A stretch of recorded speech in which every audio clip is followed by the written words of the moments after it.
বলছে না, কোনো SMS এ রিপ্লাই দিচ্ছে না, ফোনও ধরছে না।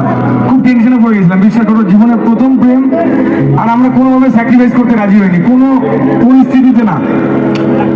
17 জুন ওর ফোন আসে সকালবেলা, হ্যালো কি করছিস? আমি বললাম যে বাড়িতে আছি। তুই ফোন ধরছিস না, মেসেজ করছিস না, রিপ্লাই করছিস না, তুই সন্ধ্যাবেলা দেখা কর, তোর সাথে কথা আছে।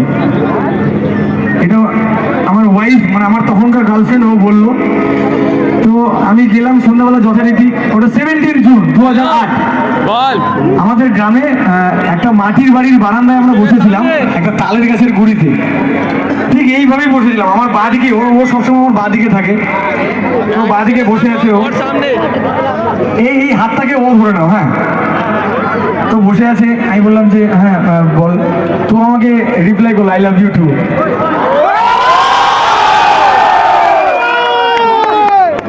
তো তুমি বিশ্বাস করবে না, তোমার বিশ্বাস করবে কি করবে না আমি জানি না, না করলে আমার কিচ্ছু যায় আসে না। ও হ্যাঁ বলার পর প্রচন্ড বৃষ্টি হয়েছিল সেদিন, 17 জুন, প্রচন্ড বৃষ্টি হয়েছিল। বিশ্বাস করে আমরা বৃষ্টিতে ভিজেছিলাম, আমরা কাদাতে হেঁটেছিলাম, অনেক কিছু মেমোরিজ আছে 2008 17 জুন।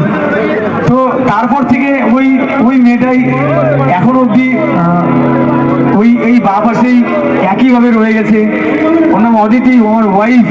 ও না থাকলে আজকে অনেক কিছুই হতো না। আমাদের সবার লাইফে মা বাবার অবদান অনস্বীকার্য, মা বাবার উপর তো কেউ নেই, কিন্তু মা বাবার পরে এমন একজন মানুষ আমাদের সবার লাইফে থাকে, যে মানুষটা পাশে থেকে, পাশে বসে, কাঁধে হাত দিয়ে সবসময় বলে যে হ্যাঁ তুই পারবি, তোকে পারতেই হবে, আমাদের সবার জন্য পারতে হবে।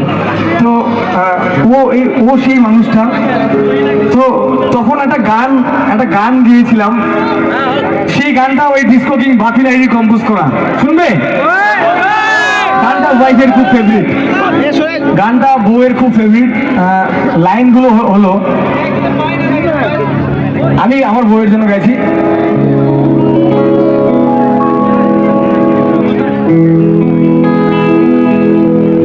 কোথায় গেল বউ?